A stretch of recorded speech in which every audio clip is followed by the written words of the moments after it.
Hey everybody, welcome back. We are going back into a quick build kind of a thing. I'm moving from building a small house to trying to build how kind of I normally build anyway. And so I'm making a big family with a large house to go with them. So let's get started.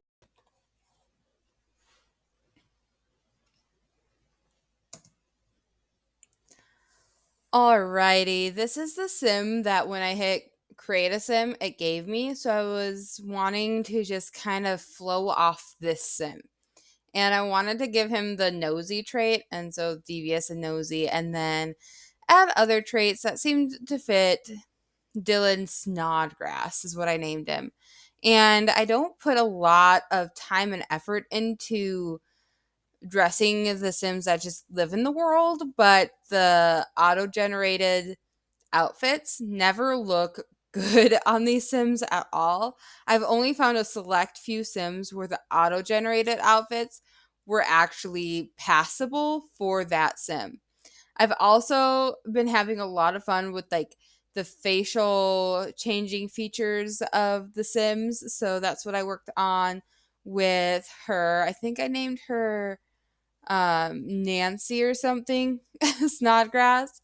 I like that last name, Snodgrass.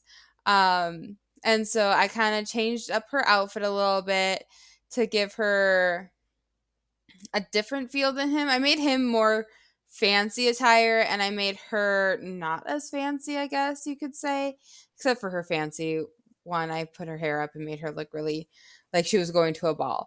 And hers I had to like totally remix because it was not matching. Oh, I named her Betty. I was close. I knew it was like Nancy or Betty. I couldn't remember. And as I said before in my other quick build videos, when I move a family in, I really, really like the genetics and playing around with the genetics. And so I gave them two twins, and I wanted to have a boy and a girl twin and kind of make them a little bit opposite. They're both can use magic, but he is like a villainous Valentine and evil and hot headed, and I wanted to make her really nice and kind and good. And then while I was flowing through making this family, I was wanting to have Betty have her mother move in with them just to have a different family dynamic, a mom, dad, a grandma, and then the grandkids all living together in the same house is what I wanted to happen there. And then when I was going along, I kind of like go with the flow with these builds. And so I wanted to give them a younger sibling also to better age up with these worlds. So that's the family, the Snodgrass family.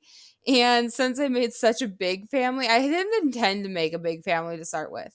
But since I made such a big family, I wasn't going to build another tiny house because that would be chaos to have this size of a family live in an itty bitty house. And so I'm back to building my large houses like I normally do. But I did want to give myself a little bit of a challenge. And so that was using curved walls because I don't necessarily use them very often. Somehow I can't figure out how to design a house with the curved walls. But this one at the end, I think turned out pretty good. If you have any tips or tricks to working with the curved walls, I am all ears because it was difficult to figure out how to set up this room really nicely. But as I was building it, I wanted to put a bedroom downstairs for the grandmother to make it accessible for her. I didn't want her to have to walk up and downstairs and everything. I wanted her to have her bedroom, the bathroom, and the kitchen and the living room all on one level. And so that was my plan to start with the other curved room was to make it into a bedroom, and I had to use the move objects cheat. I can't think right now. I had to use the move objects cheat, otherwise nothing was going to work on those walls. And so next to that bedroom, I had another room, and I was like, this could be the dining room, but I made the kitchen dining room like go together. So I wanted to make another bedroom, and I tend to pick one object and then start building the whole room around it. And this room, I picked the pink bed. And so I kind of made a pink room. And along with that, I was going off what the daughter might want in the room. And so I chose those starlights. The starlights with the wallpaper, oh my goodness, looked so cute together. And like I said, I had to use the move objects cheat for that one too, because you can't line those lights up nicely without it. It's so sad. So I used that and got the room set up how I kind of envisioned it. And so I had the purple room and the pink bedroom. And then I moved on to figuring out this whole roof situation because it's such a differently shaped house. So I had to come up with how to put a nice roof on. And y'all, I struggle with roofs so much, but I keep trying. I've gotten a lot better with the roofs. And then I wanted to have them have a little bit of a walkout area on top of the house. And so I fenced in this little patio, top of the house patio looking thing. And that was really hard to figure out how to fence in the curved walls. It took me so long to get those fences right. I cut out and sped up a lot of that, but it was a lot of trial and error because I haven't fenced in an upstairs patio with the curved walls before. So that was fun and I'm really happy with how it turned out. It just was really difficult to figure out. So upstairs, I decided to put more bedrooms in. I put the son's bedroom in, and I picked the blue walls on that bedroom. So that one has a blue theme to it. And then next to it, I wanted to put bunk beds as if there were two other siblings that were living there, just in case I have more kids. I wanted to give the ability to be able to put them in the same room. And so that one's a really tiny room with bunk beds, but I like how it turned out with the mirror. And my favorite part is the cats with the fish dish. I have the two on the side and one jumping over it. And then next to that, I decided to put the parents' room in, and I chose the like multicolored bed, but I was like, that has like an orange and yellow theme to it. So that's kind of what I did. I did the orange, yellow, and red theme to this room. And I really like how it turned out with the orange and the yellow and the red. It all mixed really nicely together. And I think the bed pulls it all nicely within each other. And then, of course, I chose more plants to put in the house because it just adds another level to it.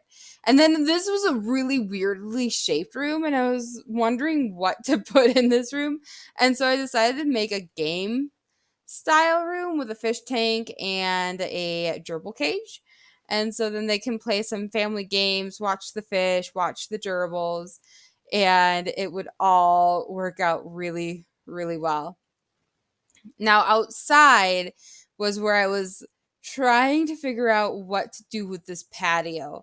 And I wanted to give them a telescope to be able to look up into space, along with like a sitting area with a grill. Because normally I put the grill and the seating area in the back by a pool. And so I wanted to do something a little bit different. And so they have a grill and an outdoor seating spot with a telescope that they can go look up at the stars at night. And then I wanted to put the plants up on this patio. And I have a thing with patterns. So I decided to do yellow and blue pattern of the pots going across, which matches the blue chairs and I guess the red room. I don't know. I like the color red. So that's what I kind of chose to put upstairs. And then if they have a pet, I wanted to have like a pet play area. And then they also have a basement. This was such a huge house, and I like doing weirdly shaped rooms.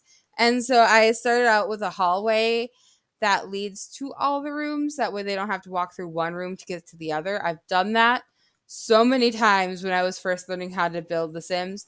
I like decided no hallways were needed. And so then they would have to walk through the kitchen and the living room and the bedroom just to get to the bathroom.